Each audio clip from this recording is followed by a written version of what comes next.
Rise and begin our meeting with a prayer. Today is November 10th. This is a regularly scheduled City Council meeting.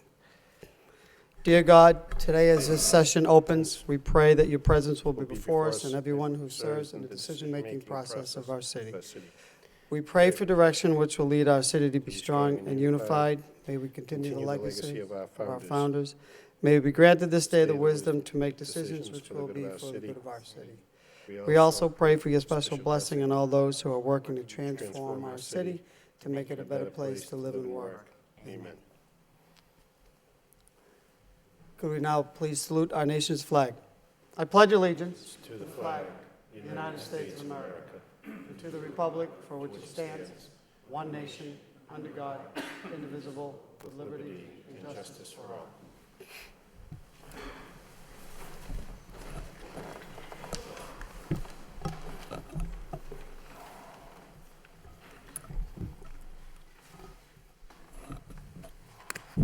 Mr. Clerk, could you please kindly call a roll? Counsel Milanazzo. Here. Counsel Rourke. Here. Counsel Samaras. Here. Counsel Belanger. Here. Mayor Elliott. Here. Counsel Kennedy. Here. Counsel Leahy. Here. Counsel Martin. Here. Counsel Mercia. Here. 9 present. 9 present. Before we begin our meeting, let me just take a minute to welcome some young students in our audience. They were here for the subcommittee meeting. They are UMass Lowell Honors from the Honors College. They are taking a seminar on Lowell being taught by no other than Professor Paul Marion. Paul, where are you? He's upstairs. Thank you for joining us. They had the option of either coming to a meeting or have another class, so they decided to come to the Lowell City Council. We promise we will not let you down. So with that, the chair would like to recognize City Councilor Rita Mercia for a moment of Thank you, silence. Mr. Mayor. I'd like to offer a moment of silence in Docking Chamber for B. Joseph Tully, former state senator and Lowell city manager. He was predeceased by his wife, Ann, of 59 years. He attended Lowell Public Schools and graduated from Keith Academy, class of 1944. After high school, Joe enlisted in the United States Air Force, serving in Panama during World War II until his honorable discharge in 1946. Joe graduated from Boston University in 1951 at the top of his class, earning a Bachelor of Science degree in Business Administration in 3 years' time. Joe had a successful business career before entering politics in 1965 when he was elected to the Dracut Board of Selectmen. In 1971, Joe was elected to the Massachusetts Senate in the 1st Middlesex District, where he served as chairman of the House Ways and Means Committee. Joe Tully was a strong state senator who guided great state grants to the city that laid the groundwork for the city's revitalization in the 1980s. During his tenure as manager, Joe was invited to appear on the Today Show after Lowell was ranked #1 in the country in building permits. He also worked to stabilize the real estate tax and to provide solid city services. He had a great deal of respect for city employees and the work that they did in the city they loved. Joe is survived by his 2 daughters, Joanne Keegan, the City of Lowell Board of Health Director, and Sharon Tully, and his son, Joe Tully, and his 2 greatest joys, his grandchildren, James Tully Cregan and Christina Ann Keegan. In addition to his wife, Mr. Tully was predeceased by his youngest son, Philip. We offer our sympathy to his family, relatives, and many friends.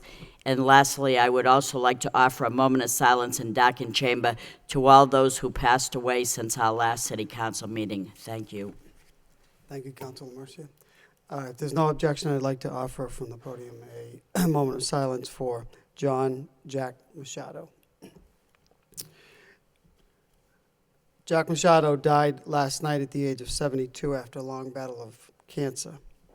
Jack is the brother of Tommy Machado, Joe Machado, and his sister, Nancy Machado Capsalis. Jack was born on December 28, 1942 in Lowell. He was a lifelong resident who never strayed far from his roots on Ware Street, where he lived with his 3 brothers and his sister.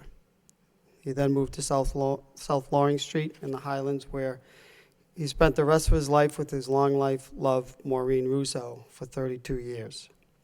Jack served his country with pride and distinction in the United States Army and the infantry, and served 2 tours in Vietnam before returning home. Jack was a lifelong member of the VFW Walkup Rogers Post 662 and the American Legion on Westford Street in Lowell. He was an avid collector and enjoyed going to yard sales and spending time with his family at Salisbury Beach. He loved playing cards, especially cribbage, and he adored Maureen's cooking. Jack enjoyed watching any sport. Jack was employed as a truck driver with the City of Lowell Department of Public Works for over 30 years before his retirement. Prior to that, he was also employed at Raytheon in South Lowell. Jack was a quiet, hard-working man. I never heard a bad word come from his mouth about anybody.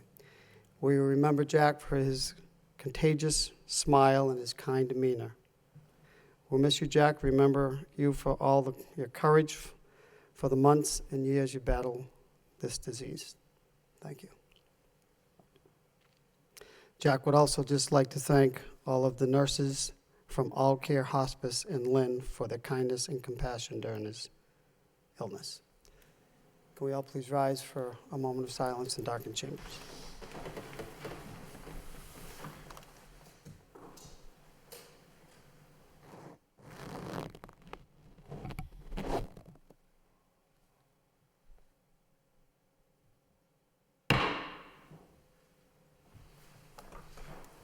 May they rest in peace.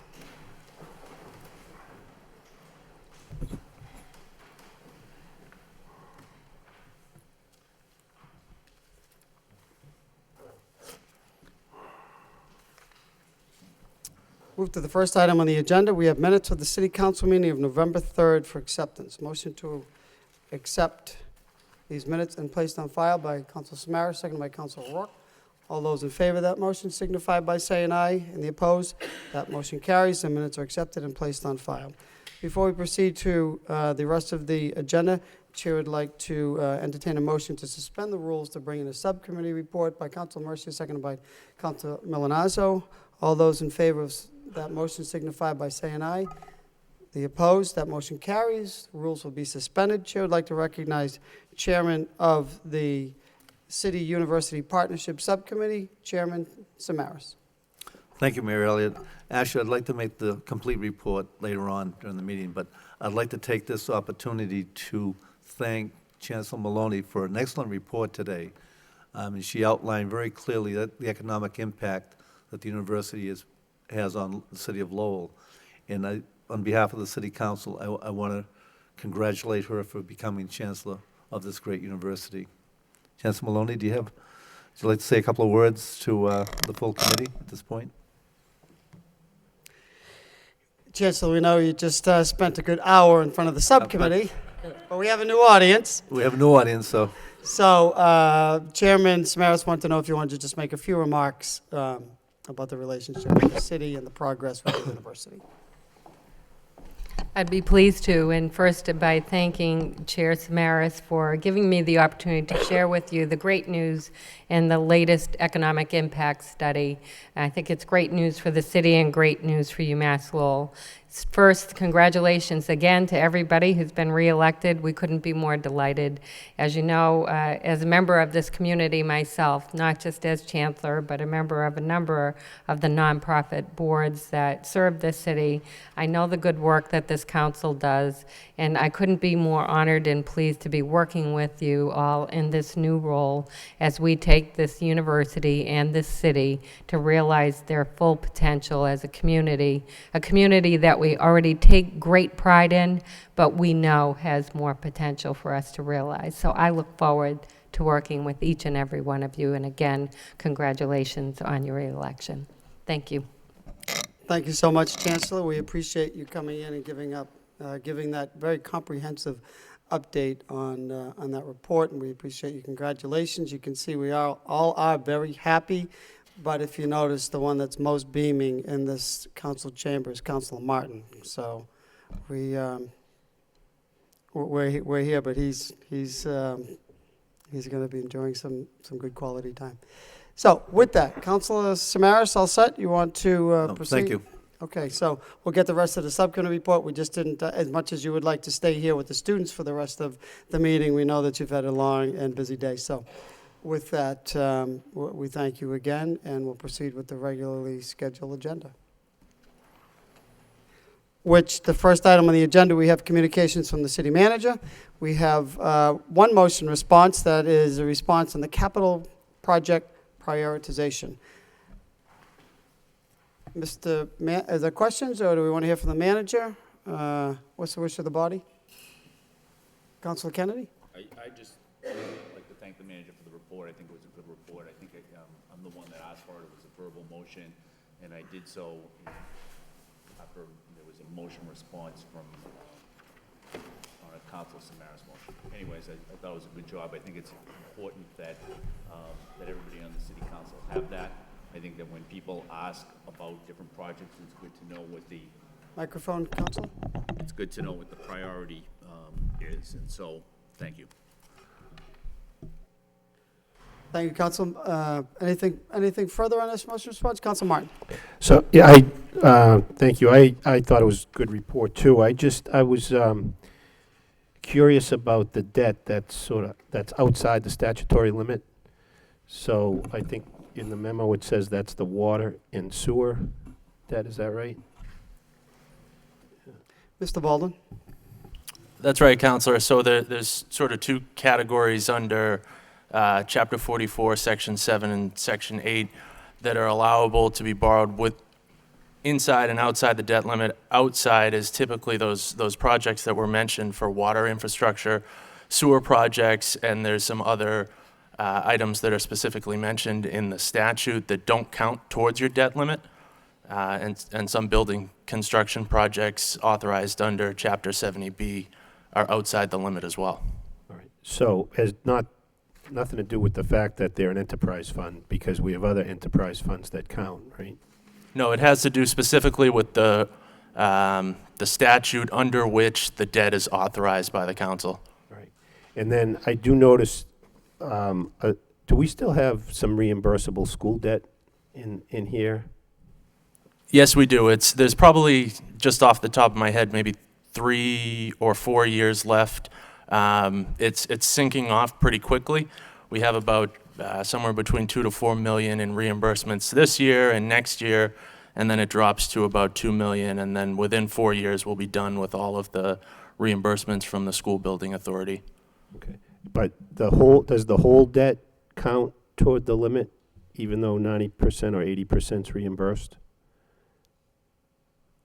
It depends on how it was authorized, but debt authorized under Chapter 70B does not count towards the debt limit. Okay, all right. All right, I do appreciate the detail here. I think this is informative, and,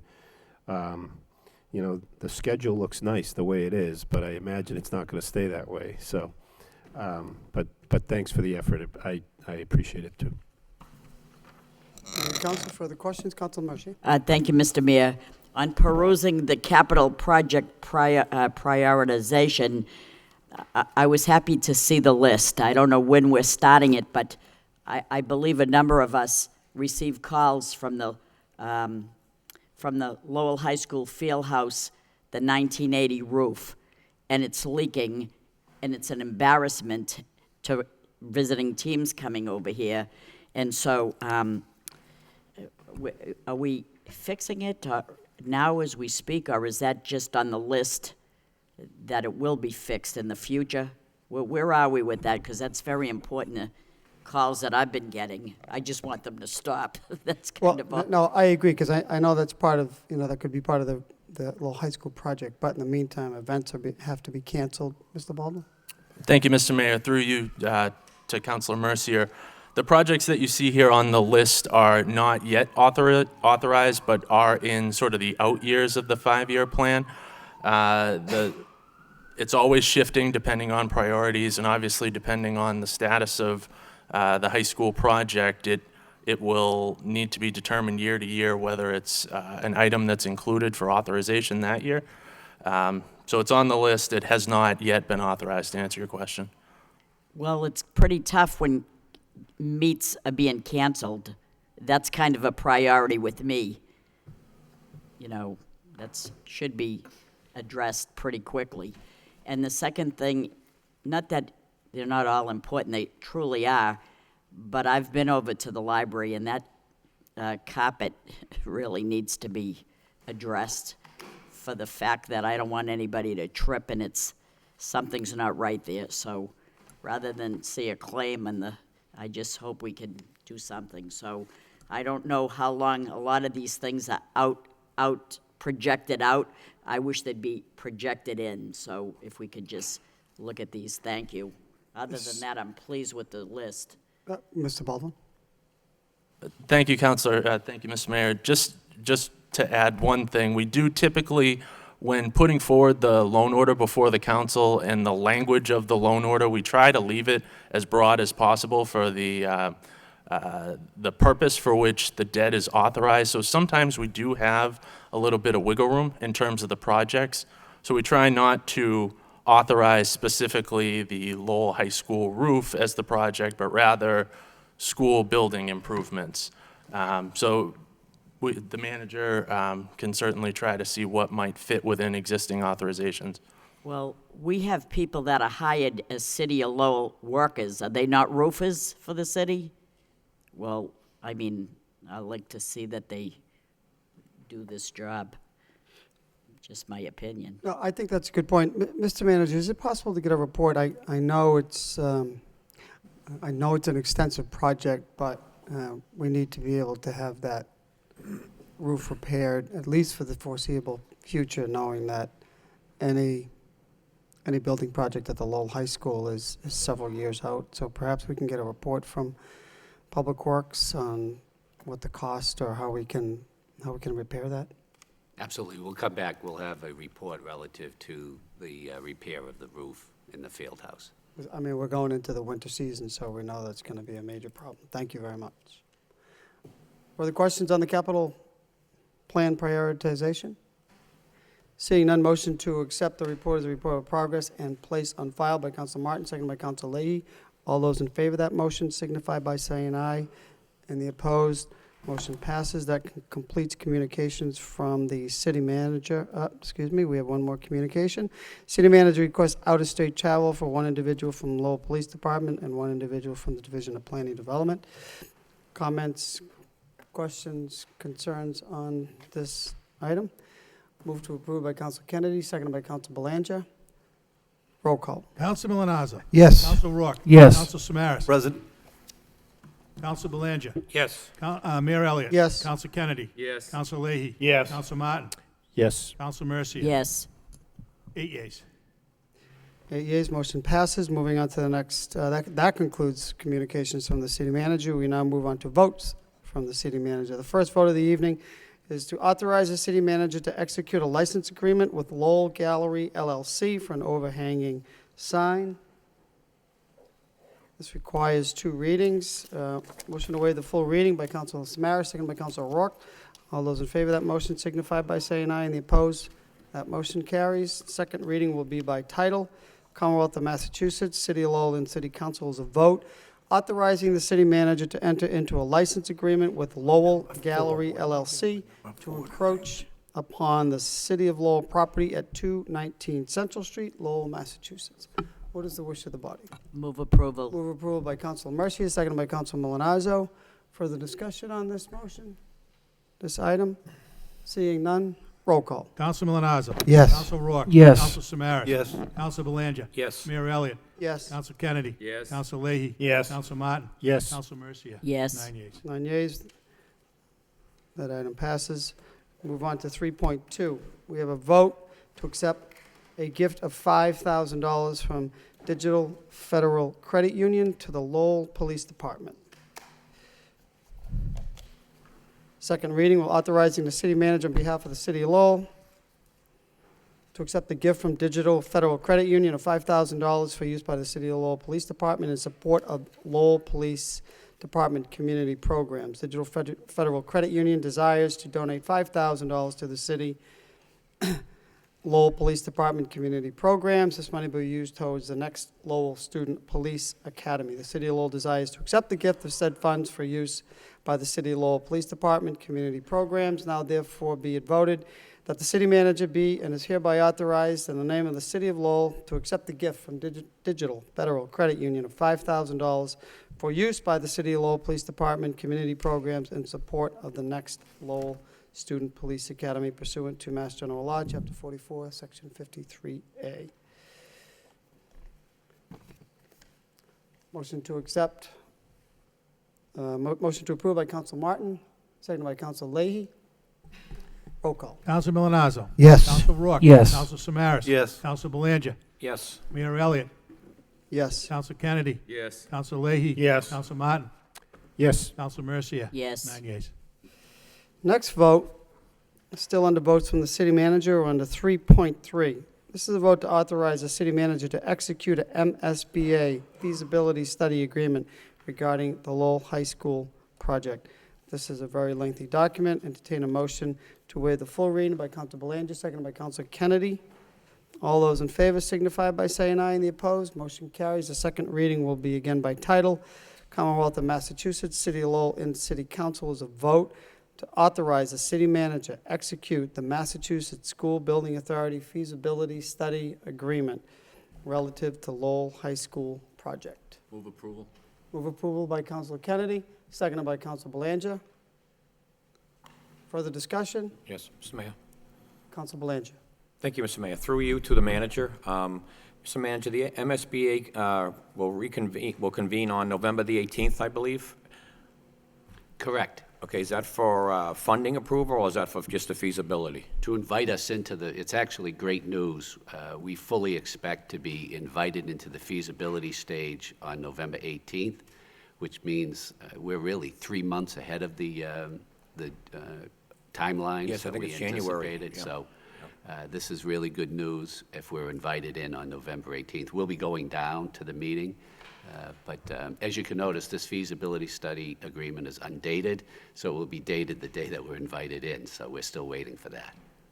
Excellent. Everything seems to be going very well, Mr. Manager. We're ahead of schedule, which doesn't happen too often these days, but it's great news, and I think we got some great news ahead of us as well. Thank you very much. Thank you, Mr. Mayor. Thank you, Counselor. Further discussion on this motion? Need a motion? Yep, we got it. Motion made in a second. Roll call. Counsel Milonazo. Yes. Counsel Rourke. Yes. Counsel Samaras. Yes. Counsel Belanger. Yes. Mayor Elliott. Yes. Counsel Kennedy. Yes. Counsel Leahy. Yes. Counsel Martin. Yes. Counsel Mercia. Yes. That's 9 yeas. 9 yeas, motion passes. Move on to the next item on the agenda, still under votes from the city manager. It is 3.4. We have a vote to incur liability for snow and ice removal. Motion to waive the full reading. Again, this requires two readings. Motion to waive the second reading by Councilor Milonazo, seconded by Councilor Mercia. All those in favor of that motion signify by saying aye, and the opposed, motion carries. Second reading by title in City Council is a vote pursuant to the Mass General Laws, Chapter 44D, Section 44, Section 31D. The City Council of Lowell consents to incur liability and make expenditures in excess of available appropriations for snow and ice in the current fiscal year. Move to approve by Council Rourke, seconded by Council Samaras. Further discussion on this item? Mr. Manager, could you just give us an update of what we have appropriated in the budget this year? Not that we're going to use it, I'm trying to be positive, but what's in the budget this year? Could I ask Chief Financial Officer, Mr. Mr. Baldwin. Baldwin, to address that? Thank you, Mr. Manager. Through you, Mr. Mayor, to the council.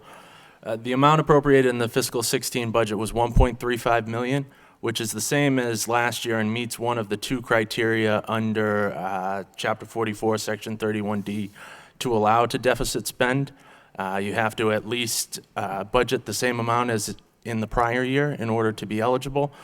So that fiscal 16, we've appropriated 1.35, which is historically more. We've tried to increase that amount. Unfortunately, for most of the last 5 years, we've beat that budgeted amount quite significantly, except in fiscal 12. We had a pretty good year that year. Okay, thank you. And we still carry a deficit from the prior year, correct, moving forward? That's right. So we'll be carrying the fiscal 15 deficit this year, fiscal 17, and it will be fully amortized in fiscal 18. Great, thank you very much. Further questions on this? Motion made and seconded? Yes. Roll call. Counsel Milonazo. Yes. Counsel Rourke. Yes. Counsel Samaras. Yes. Counsel Belanger. Yes. Mayor Elliott. Yes. Counsel Kennedy. Yes. Counsel Leahy. Yes. Counsel Martin. Yes. Counsel Mercia. Yes. 9 yeas. 9 yeas. That passes. Moving on to next vote on the city manager. We are on 3.5, and it's a vote to transfer $8,300 to the Pollard Memorial Library. Motion to waive the full reading by Counsel Leahy, seconded by Counsel Kennedy. All those in favor of that motion signify by saying aye, and the opposed, motion passes. Second reading by title, and city council is a vote. It's an order to transfer $8,300 in funds from the John J. Davis Trust Fund for the installation, transportation, and purchase of frames for 31 Audubon prints for the Pollard Memorial Library.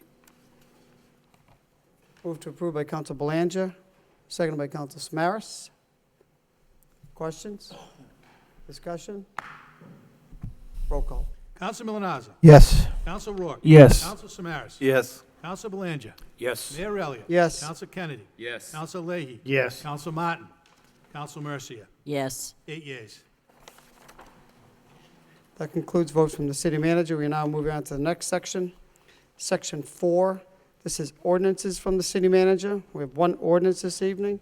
Ordinance to amend zoning to extend the NB zone to include 8 and 20 Stockbridge Ave and 9 Magnolia Street. This is the first reading. I need a motion to refer this to the planning board for report and recommendation, and also to refer this to a public hearing on December 15th. Motion by Counsel Rourke, seconded by Counsel Milonazo. All those in favor of that motion signify by saying aye. Any opposed? That motion passes. It will go to the planning board, and we set a public hearing for the 15th. That concludes ordinances from the city manager. We'll now move on to section 5. That's reports from the subcommittee. There was an education partnership subcommittee this evening. Chair would like to recognize the chairman of that subcommittee. Again, Chairman Samaras. Thank you, Mayor Elliott. It was such a great report, I needed some time to put some of the thoughts together.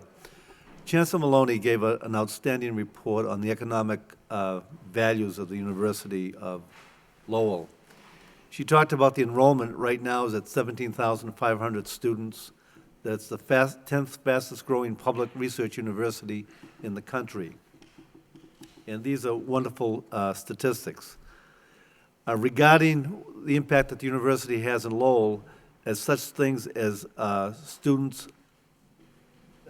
giving community service to the city of Lowell, 190,000 hours of community service. That's outstanding. Right now, there are 1,725 students from Lowell going to the University of Lowell and receiving grants and scholarships at the $4.3 million. And what really impressed me, that this year, 4 out of the 6 county medalists at Lowell High School chose to go to the University of Lowell. Now, these county medalists really, because of their grades and activities to receive that medal, all have the ability to be accepted at schools like Harvard, MIT, Yale, and others like that. But they've chosen to go to the University of Lowell because of the opportunity. She also spoke about the joint marketing campaign that we have, that the city, Lowell Plan, and the university has together to highlight what's going on in Lowell. She talked about the Tiger Grant and the university's contribution of $2 million towards the Tiger Grant to help refurbish the bridges in the city. What was also impressive is that they've come up with the program, Live in Lowell program. It's a financial incentive for faculty and staff to move to Lowell. It's one thing about having pride about being in Lowell, but it's another thing to develop funds to help new people, new staff members to become citizens of Lowell. She talked about the economic impact that the university has had. It's approximately $854 million annually in impact to the greater Lowell area. and the university supports 7,000 jobs, 2,000 at the university of their own, and 5,000 through contracted services. She talked about the innovation effect, with the innovation programs and the research that's being developed at Lowell. She talked about the Department of Planning and Development of the City of Lowell with Diane Trad and her staff working together to ensure that when people come in to use the research facilities at the university and start developing companies, that these companies stay in the City of Lowell. She also talked about the Inn and Conference Center. Now, the Inn and Conference Center was a former hotel that was at one point facing closure, and she talked about how just last year, taxes through hotel taxes and meal taxes have brought in over $80,000 to the City of Lowell, while also creating 85 jobs. The Songus Arena has become an economic stimulus to the City of Lowell, having 308 jobs with 330,000 visitors last year. She talked about just the hockey games alone, bringing $196,000 to the local area, half of that going to the restaurants. So she gave a very good report, but what was important to that report for us was that many people, and Councilor Kennedy alluded to that during the election, we were asked, what does the university do for the City of Lowell? And clearly, Chancellor Maloney had a good discussion and had actual figures to talk about the economic impact that the university has had with Lowell. So we were pleased to have that report, and we all congratulated her for her new role as chancellor. And we look at a partnership that will, I think, exceed all expectations. Thank you. Thank you for that report, Counselor. Further discussion on that report, comments? Seeing none, motion to accept that report as a report of progress by Councilor Rourke, seconded by Councilor Milonazo. All those in favor signify by saying aye. Any opposed? That motion carries. That report is accepted and placed on file. That concludes subcommittee reports. Any other notations? Councilor Milonazo. Thank you, Mr. Mayor. The Transportation Subcommittee will be meeting next Tuesday, November 17th at 5:30 to discuss the Andover Street crossing. Thank you. Just want Thank to you, make sure my Counselor. colleague knows. Next Tuesday at 5:30, Andover Street. Further discussion on reports? If there's no objection, entertain a motion to suspend rules just to talk about the auditor process by Councilor Mercia, seconded by Councilor Martin. All those in favor of that motion signify by saying aye. Any opposed? That motion carries. We did conclude interviews just a short time ago. Wanted to have a discussion with the council to see what the wish of the body was, whether we wanted to hold another special meeting, or do we want to add an agenda item to next week's meeting, knowing that there is a subcommittee meeting, transportation subcommittee, prior to the city council meeting. So I put it out to the members on what their thoughts are. Councilor Belanger, then Councilor Kennedy. Thank you, Mr. Mayor. I would be in favor of putting it as an agenda item on, as next week's. Under the mayor's business, okay. Councilor Kennedy? Mr. Mayor, I would like to make a motion that we request that the city manager ask the Human Resources Director to give us a survey of what other city auditors are being paid for in the Commonwealth. I just wonder if maybe the amount of money that we're offering for that position is not attractive enough, and that maybe it requires an adjustment. And before we move forward, I'd at least like to see if that's the case. And so I just offer that as a motion. Okay, motion to request the Human Resources Director provide or develop reach out to develop a survey or ask other communities what they are paying. Second on the motion. Second by Councilor Milonazo. On the motion. All those in favor signify by saying aye. Any opposed? That motion passes. Still on the direction, Councilor Belanger, did you want to put that in the form of a motion to Yes. put that in as an item? Yep. I guess that presumes that Ms. Gallery can get that information for the next meeting. Motion by Councilor Belanger to place that on the agenda as an agenda item, second by Councilor Mercia. On that motion. Councilor Leahy? So would we be voting next week? That is the intent. We've concluded the interviews. I think Council Kennedy is looking for some additional information. Well, because prior I to kind that of feel like, discussion. sure, I kind of feel, I don't know how Councilor Kennedy feels, but I almost feel like we're settling. So, I don't know how everyone else feels, but if we're gonna get some information, I wasn't overly impressed. Some of the applicants had great energy, some of them had some good knowledge, but I didn't feel comfortable that we're getting the best person for the best job, so. Well, I think that's probably the purpose of putting on as agenda item to have that discussion next Okay. week. All right. I'm sure Ms. Callery can gather that information from the town accountant, Mr. Manager. Perhaps have that in the Friday packet for members to take a look at. I'm sure it's available through the Town Accountants and Auditors Association. Councilor Mercia? Personally, I like the interim auditor that we have right now. I don't have a problem. You came back to Lowell to retire, but you didn't think we were going to let you retire, did you? Okay, so all those in favor of that motion, do you want a roll call? Do we need a roll call on that, Mr. Clerk? We don't need a roll call. All those in favor of that motion signify by saying aye.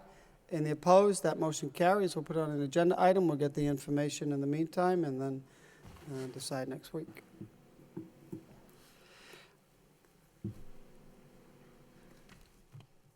We move on to section number 6. We have petitions. We have three claims, three property claims. Motion to refer this to the Law Department for a report and recommendation by Council Mercia, seconded by Council Leahy. All those in favor of that motion signify by saying aye, and the opposed, motion passes. Next item on the agenda, we have a miscellaneous petition from Verizon Wireless requesting license and permission to attach telecommunication equipment to utility poles. Okay, motion to refer this to the Law Department for a report and recommendation. There may be, a gentleman, the petitioner may be here, I'm not sure. Okay, Thank you, Mayor. May I just say a brief statement about what we're doing?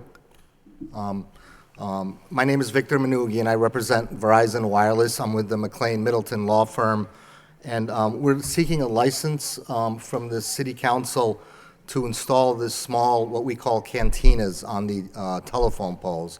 They're antennas. They're about 18 inches by 22 inches. And currently, we're seeking to put them on 2 poles owned by National Grid and 1 light pole owned by the city at 965 Bridge Street. We have an agreement with National Grid already for all their poles to do this, and we've entered a lease with the city on September 2nd of this year for the light pole in question. These canisters are virtually identical to the transformers that are on electrical poles, so they've blended in a lot. And if the students were still here, I would say they know what we're talking about. We're trying to fill gaps. There's a big data race, and the larger towers need help to offload some of their capacity, and these small cell units will take the load off of that and fill the gaps within the communities so that the people can have use of data without any gaps in coverage.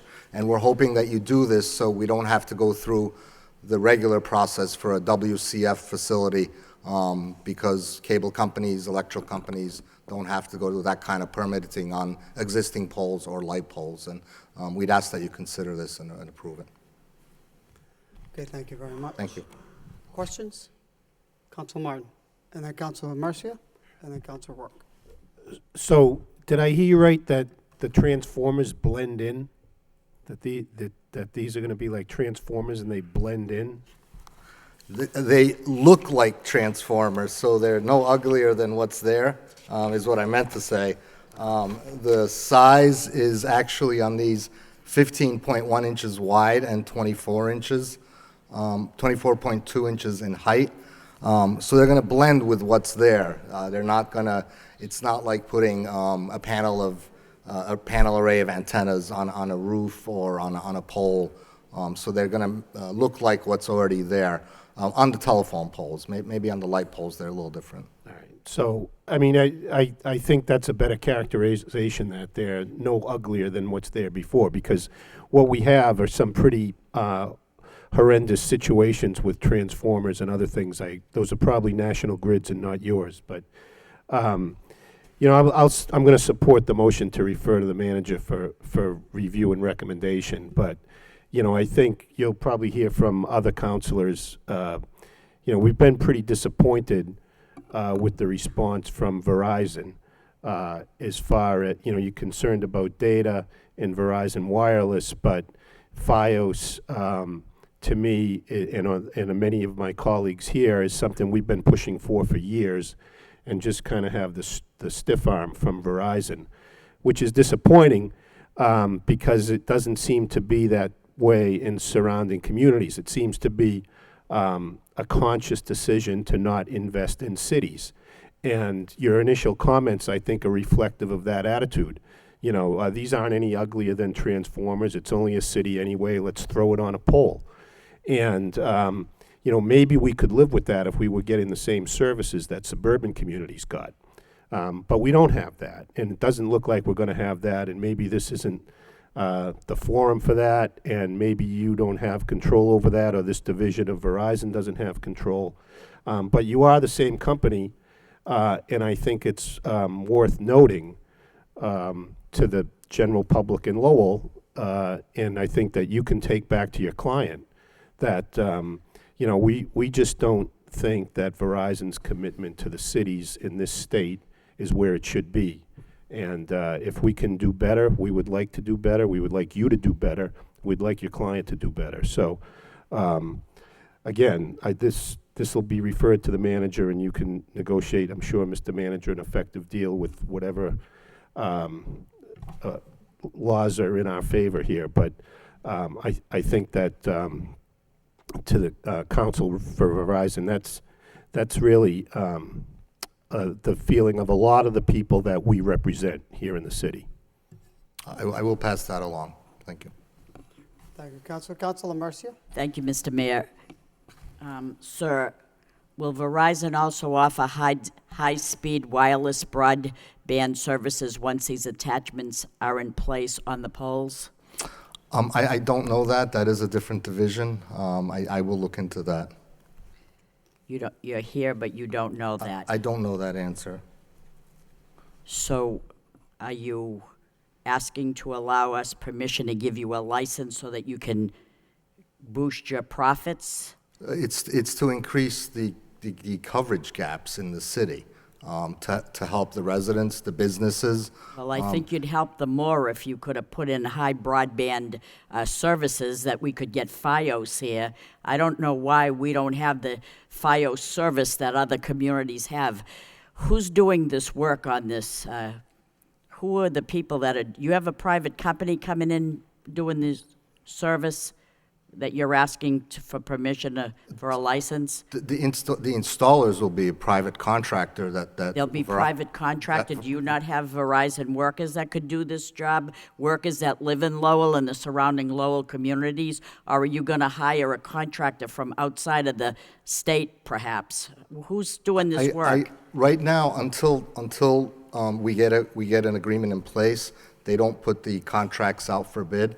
I don't think they hire from outside the state, but I don't know who they're going to hire. So you're representing Verizon, and you're standing here, and you can't answer anything that I'm asking you. Is that what's happening? Again, I don't know the details of the ViOS and the coverage, and as far as a company making a profit, every cellular provider company that comes into any municipal situation and provides service is out to make a profit. But they're also giving a service to the community by giving coverage so that police, fire, residents, businesses have adequate coverage and data. Do you know that why Verizon isn't using the same existing fiber optic cable in the Songus Arena and all the businesses downtown? Why are they not using the same fiber optic double play or voice and high-speed broadband. Do you know why? I don't know that again. You don't know that, so maybe it's wise that we refer this to the city manager so we can get someone that knows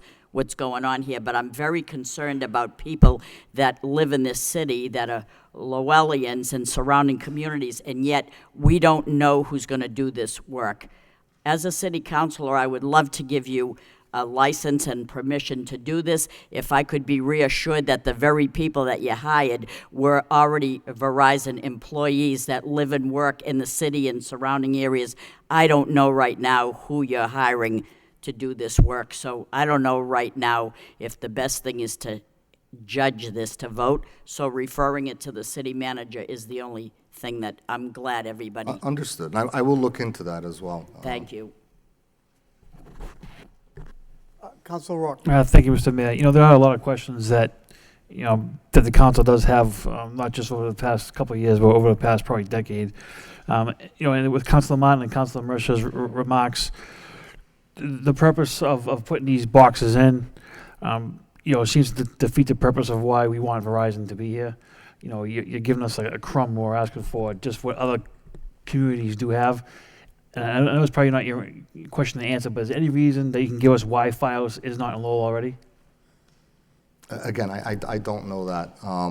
We do the legal work, and I don't know the marketing and that side of the industry. I will definitely relay these to the proper department when I get back to the office tomorrow. Okay, and just a procedural question, Mr. Mayor. This goes to a law department, and then will this go to a public hearing thereafter? Well, I think we're going to entertain a motion to send this to the city manager prior to sending it to the law department and/or a public hearing. Is that correct, motion by Councilor Mercia, seconded by Councilor Rourke to send this back to the city manager to work out some of these issues and answer the questions before we send it to the law department? Thank you, Mr. Mayor. Yeah, and sir, if you could just have those people here at the next time you come before the council, because I think there's a lot of legitimate questions that the council, but not only the council, but the citizens of Lowell would like answered to see the reason why the stonewalling that Verizon seems to have been given us. Understood. All right, thank you. Okay, so the manager is going to reach out to Stephanie Lee and try to get some answers to those questions. We still have more members that have questions. Council Samaras? Thank you. And then Council Leahy. To the attorney, when Councilor Rourke just spoke, this is not, in a sense, against you making a presentation tonight, but I think you came here with an expectation that you'd make a presentation. I'm just putting up these objects, and as a city council, you should allow us to do that. I'm very reluctant when we get the information to vote to support that, even though it's something that we might need at this present time. But all the councilors, at one time or another, have been hit by a number of our constituents stating very clearly that Fios does not want to be part of Lowell, the city of Lowell. For the past several years, all I've heard is that it's not part of their economic plan or their commercial plan or their whatever plan. So what they're saying is that we have no intention of coming to Lowell to offer competitive services. And I think the message I would want you to bring back is that many of us will not vote for something like that if we don't get at least some type of reasonable answer as to what could happen. Is there a potential, is there a possibility of it happening, or is it something where it will never happen? We have to know that. We've been strung out over the years. Not you're just here receiving that, but at this particular time, it's a frustration on everybody's part. Clearly, thank you. Thank you. Thank you. Council Leahy. Thank you. I just wanted to echo the same remarks that, we're all frustrated. Over the years, we've asked for Verizon to come in and do something for the city of Lowell, and here we are being asked to do a favor for Verizon. The Fios, the internet, double poles have been an issue. Verizon wires are always maybe the last wires to go off of these double poles. We're trying to improve the look of the city, and yet we have dozens and dozens of double poles in the city with Verizon wires that never come off, where you could, hire extra crews, get them out there to do this work. Everybody, it's a win-win for everybody, gives them extra work, cleans up our city. And as others had talked about, even the frustration with Verizon Wireless. I mean, they're among the highest bills for cell phone usage. And the only other comment I wanted to make is the letter that we got from McLean Middleton, maybe, the attorney, really didn't care for the tone of the letter. Seems like it talks down to us. So you could pass that along too. Really not a professional letter to the city council. Thank you. Okay, I'm sorry.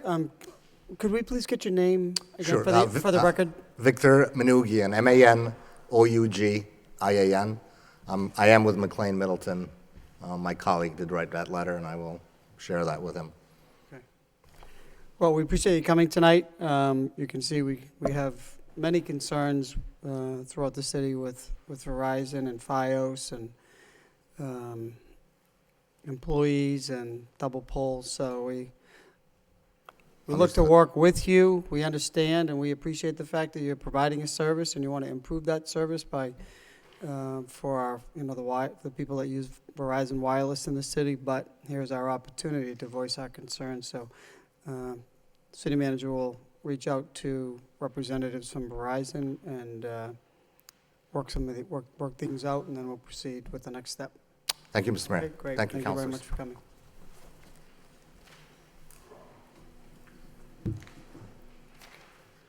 So that concludes that miscellaneous petition. We have another miscellaneous petition, a couple more actually. We have the Butler School LLC. Attorney Georgia Leides requests the City Council accept New Hall Street extension as a public way. Entertain a motion to refer this to the Law Department for a report and recommendation. Excuse me, by Council Samaras, second by Council Rourke. All those in favor of that motion signify by saying aye. Any opposed, that motion passes. Last miscellaneous petition of the evening by John Dowling, request City Council abandon portion of Newell Street. We need a motion to refer this to the Law Department as well for a report and recommendation by Councilor Milanazzo, second by Councilor Marcia. All those in favor of that motion signify by saying aye. Any opposed, motion passes. That's going to the Law Department as well. That concludes that. Councilor Leahy? When we get that report for this one, the map- 6.3, 6.4? Yeah, 6.4. Yep. Could they just explain from the report we have and the map we have with our file here today, it just looks odd that maybe it's one portion of the road and it's one lot. So could they give us an explanation too on why this lot, which seems to be, not in the middle of the street, but not at the end of the street, why it's, that portion of the road is not abandoned, and it looks like the rest of it is. Okay. Thank you. Mr. Solicitor, all set with that? Make sure that's done. Very good. Thank you so much. Any other questions on petitions before we move on to City Council motions? Seeing none, first motion of the evening by Council Milanazzo, request City Manager of the Proper Department check the location of the no parking sign in front of 486 Stevens Street. Second by Council Roy. Councilor Milanazzo. Thank you, Mr. Mayor, through you to the city manager. This came to me from a neighbor at 486 Stevens Street. I understand the city's been doing some work both on the streets and the sidewalks, and allegedly, now I'm going to say allegedly, when the sign was taken down temporarily, it was not put back in the same location. And it's been put now in front of this 486 Stevens Street. It's supposed to be closer to the corner of Stevens and, I believe, Wilder Street. Again, I didn't see it come down, but I did go visit the site, and it's exactly in front of 486, and I guess it's causing some problems within the neighborhood. So if you could just have the proper department check as to the location of that sign. And it is a no parking sign in front of 486. Thank you. Thank you, Council Milanazzo. Further discussion on that motion? Seeing none, all those in favor signify by saying aye. And the opposed, that motion passes Second motion of the evening by Council Milonazo, request city manager have proper department restripe the Lord overpass. Seconded by Councilor Mercia. Councilor Milonazo. Thank you. Through you to the mayor, on October 31st, Richard P. Howe Jr. and Paul Marion conducted a tour of the Lord Overpass, and my colleague Councilor Kennedy joined in the tour as well.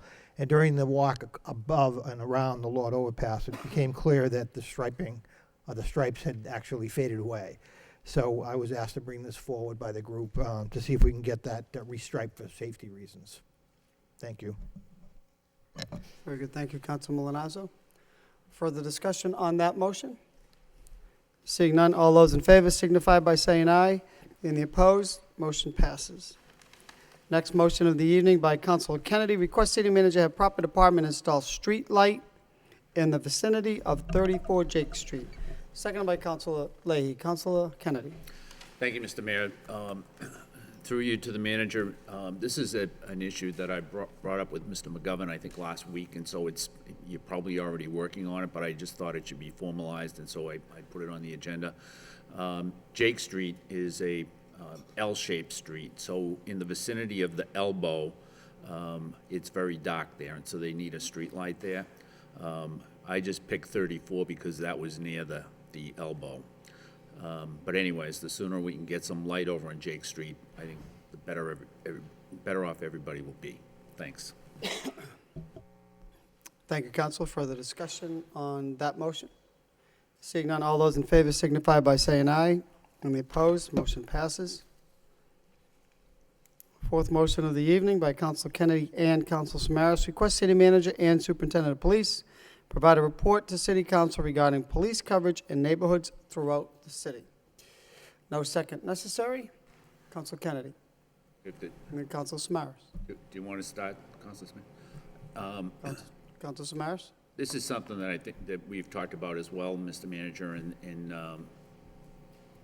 I just think it would be good for everybody to know just what kind of police coverage they're getting. There is one section of the city that thinks that they're not getting any police coverage because they don't have enough crime to warrant police coverage, or at least that's what they've been told by the police department. I don't know how accurate that is, but I do think that it would just be good for the city council to get a report on just how much coverage there is for every neighborhood in this city on a regular basis. Thanks. Thank you, Councilor. Councilor Samaras. Thank you, Mayor Elliott. Yeah, I'm in agreement with Councilor Kennedy. I had several calls from some people from the back Central Street area. There had been some shootings at buildings in the past week, and there was a concern about police presence. Based on every neighborhood group that I've gone to, the police have done a wonderful job in responding to many of these issues. But every so often, as the city manager knows, that there is a spike or something happens, there are these things that happen in an urban setting. I think what we would like to have from the superintendent of police is a little bit more of an explanation to the public as to when these things do happen, and they're now, hopefully, we can consider them an anomaly. These aren't regular things that happen on a regular basis any longer because of the fine work that the police have done. But I think our constituents want to know if something like that does happen, what does take place? What do the Lowell police do to try to resolve those type of situations? I'm just asking for more information, and I think that if the public knew, how the police really respond to some of these issues, it just keeps them better informed, and they'd be pleased with it. Thank you. Thank you, Councilor Samaras. Councilor Kennedy. Yeah, if I could just add, so that report, if it could, should consider every shift, but it really isn't a good answer to give to a neighborhood like Back Central that because there's not enough crime, they don't need any police coverage. Everybody pays for police coverage, and I understand that you want to dispatch resources to where they're most needed, but everybody deserves a certain level of coverage. I think, and if you have a neighborhood where crime is low, one of the ways to keep it that way is by police coverage. So anyways, I'll wait for the report, and we'll just take it from there. Thank you. Thank you, Councilor. Councilor Marcia. Thank you, Mr. Mayor. This is a good motion because when we were over at the senior center for candid dating, I got into this particular table, and the young mother said, "I don't see any police in my neighborhood. That's in the acre." And then I had a phone call from people that lived in the Mead Street area of Back Central, Whipple Street, in that area. They don't see any police presence either walking in the neighborhoods. We sometimes go full tilt and then we back off, and I really don't think we should be backing off. I think you have to stay vigilant on top of it, and that's my concern, because people are telling me this, and it is a concern. Thank you. Thank you, Councilor Mercia. Further discussion on this motion? Seeing none, all those in favor signify by saying aye. And the opposed, motion passes. Move on to motion 7.5. This motion by Councilor Rourke, request city manager and property department install pedestrian crosswalk across Farnham Avenue at the corner of Eileen Street. Seconded by Councilor Malinazzo. Councilor Rourke. Thank you, Mr. Mayor.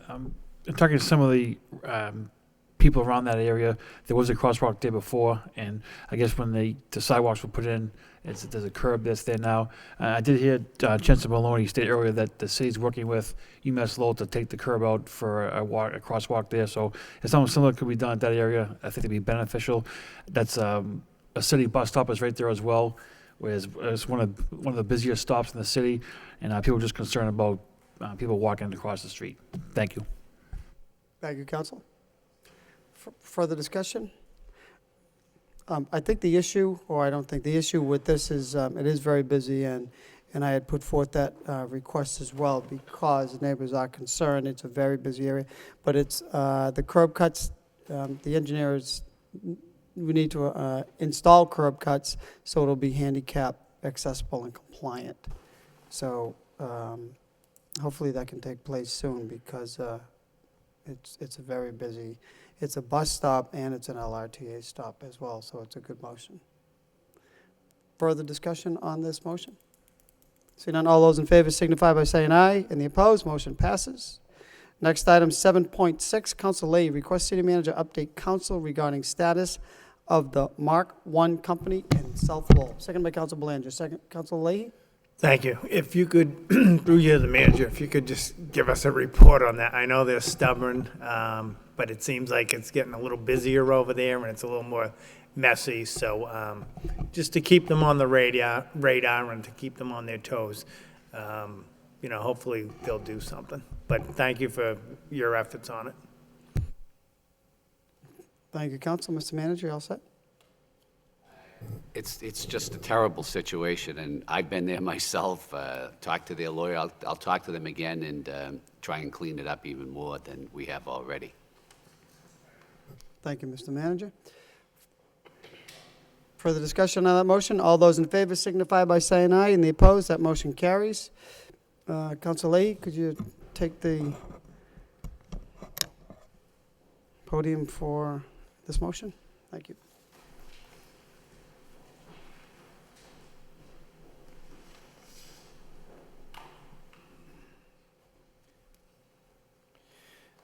Last motion of the night, 7-7, by Mayor Elliott, requests City Council begin discussion of a charter change regarding the number of candidates required to have a preliminary election. Seconded by Councilor Mercia.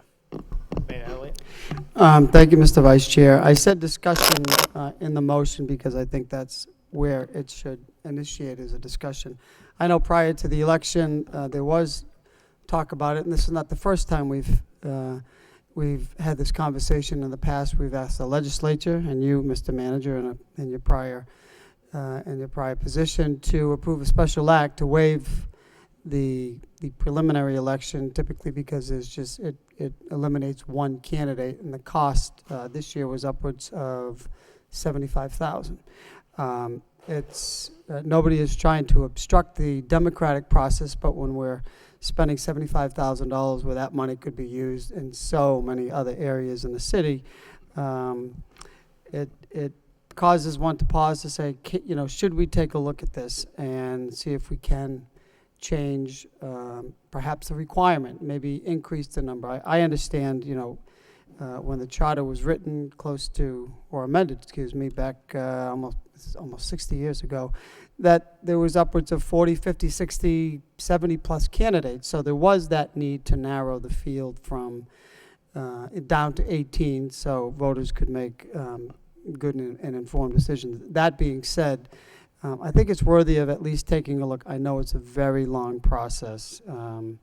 It can't just be changed by a special act or even home rule, because this is part of the language included under the election process. So with that, I think it's important to send it to you or the law department for a discussion, and then perhaps once we get a report back. I know at one point in time we did receive a report from the solicitor. Maybe it was a couple of years ago when we were going through this same process again. But I think at the very least we need to understand, what it takes, and it is very complex because there are two tracks that it can go. But I do think we need to take a look at how we can. Look at this, and as well as even we were talking about candidating, there was also questions about, ward, should the city go to ward councilors and at-large councilors at the same time to see if that would increase voter participation. So I think it's, first we need to get some more information and then take it to the next step and either send it to a committee for discussion and at least, begin a process of talking about how we can perhaps modify, if there is a will, the charter to better suit this governing body and the people and the citizens of Lowell. Thank you. Thank you. Council Belanger? Thank you, Mr. Vice Mayor. I agree with with Mayor Ellie. This should be looked at. I don't really support preliminaries, and they don't like me too much either, to be honest with you. But with all due respect, 75,000 to eliminate one candidate, this ought to be looked at, and Mayor Elliott's doing the right thing. But I think at the very least, I think signatures should be up to, I think it's 50 now. I think it should be at least 100, really. I mean, again, no one's trying to support. Everybody has the right to love their city and want to get involved, absolutely. No one is trying to discourage that process, but it's a lot of money to reduce one candidate, and it should be looked at. And I think if it's either we up the required amount of candidates or we up the required amount of signatures. I think one of the two has to happen here. And we can still not impede the process. It's just going to take a little more work, and that includes us as well. But I think something should be done here. Thank you very much. Thank you. Councilor Kennedy?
That does happen. And so I would just caution the council that once we get on this road, you're opening up sort of a Pandora's box and anything can happen.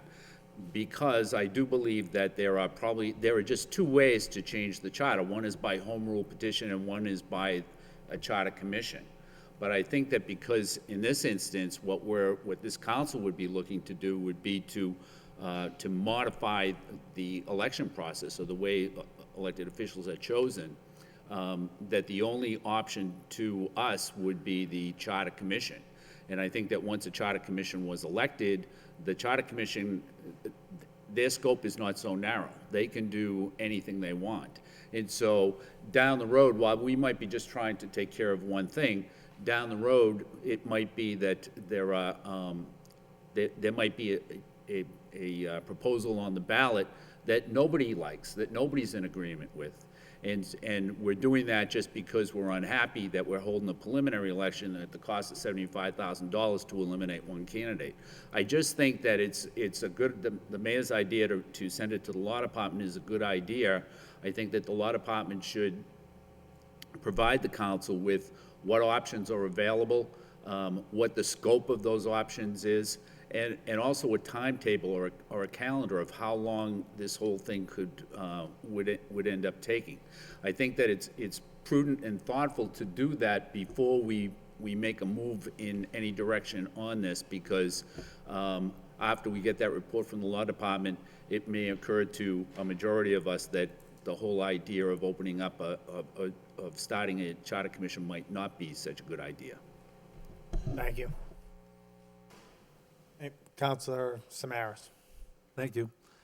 On this matter, a number of people have talked about this issue, and Councilor Kennedy is correct. I mean, what direction could happen once you open up the doors to get involved in this? But, you know, we talk about several things. One, we want to see more people involved in the political process. We want to see more people voting.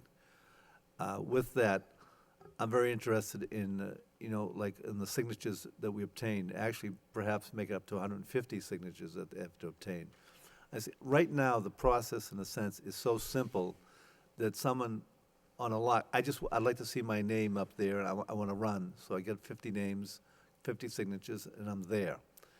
And I'm not so much interested, I'm interested in saving money, but I don't think anybody wants to stop the process of a primary because of money. But the thing is, I think we want to make sure we have a process that has people who truly want to run for office and want to be heard and want to make a difference in how this community is run.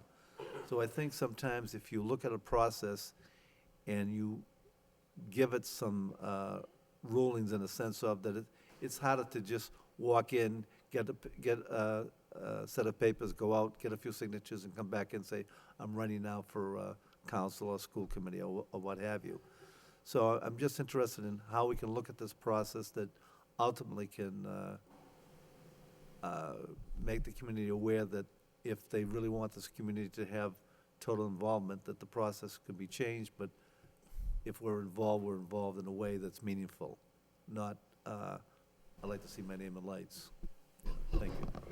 Thank you. Councilor, did you have anything else? Yeah, I just had one more follow-up. I think one of the challenges where we may see voter apathy is it's a confusing process to even, I mean, we are a city of immigrants. And, you know, we want to engage those new immigrants, those new citizens that come in from decades and generations to the next. It's a confusing process where, you know, first there's, and perhaps you look at the numbers from the primary to the general. How many people come out just for the preliminary to eliminate one individual, and it just doesn't, it might not make a lot of sense to, you know, to certainly those that are going out to vote for the first time. So I think it may serve two purposes. One is to clarify the issue a little bit more. If we could eliminate a primary or the requirement to make the process a little bit easier. We're telling people essentially 5 weeks apart, here's one election and there's another. So I look forward to the report, but from the people that I talk to, they just really don't understand exactly the preliminary process, and then 5 weeks later, there's still a pretty good list that hasn't changed other than the order of the names and, you know, why are we going through this. So I don't want to belabor the issue, but I think that's part of the problem too. Thank you. Any further discussion? Councilor Malinowski? Just quickly, Mr. Vice Chair. I guess my point is that I would, be interested in getting the information back from the law department, but again, to make it easier, as the mayor said, for people to know about the election and to vote. And again, with all due respect to my friend Council Belanger, I would look at it as not half empty as you did by saying the preliminaries don't help me, or didn't help me, or they don't like me, but look at it as half full, because thank goodness it was a preliminary, because you worked hard and you're going to be, sworn in January, and you're a good city councilor, in my opinion. So, again, there's reasons that things happen, but at the end of the day, I think it's a good motion to refer it to the law department, and let's get some answers and ideas. Thank you. Thank you. Any further discussion? Councilor Mercer? We could have had one candidate that would have won sitting here, and the first motion he would have made would be to get rid of you, Mr. Manager. And I think you bulleted for this guy, didn't you? Thank you. All those in favor of the motion, say aye. All those opposed, ayes have it. Motion to adjourn, Councilor Kennedy, second by Councilor Belanger. Thank you.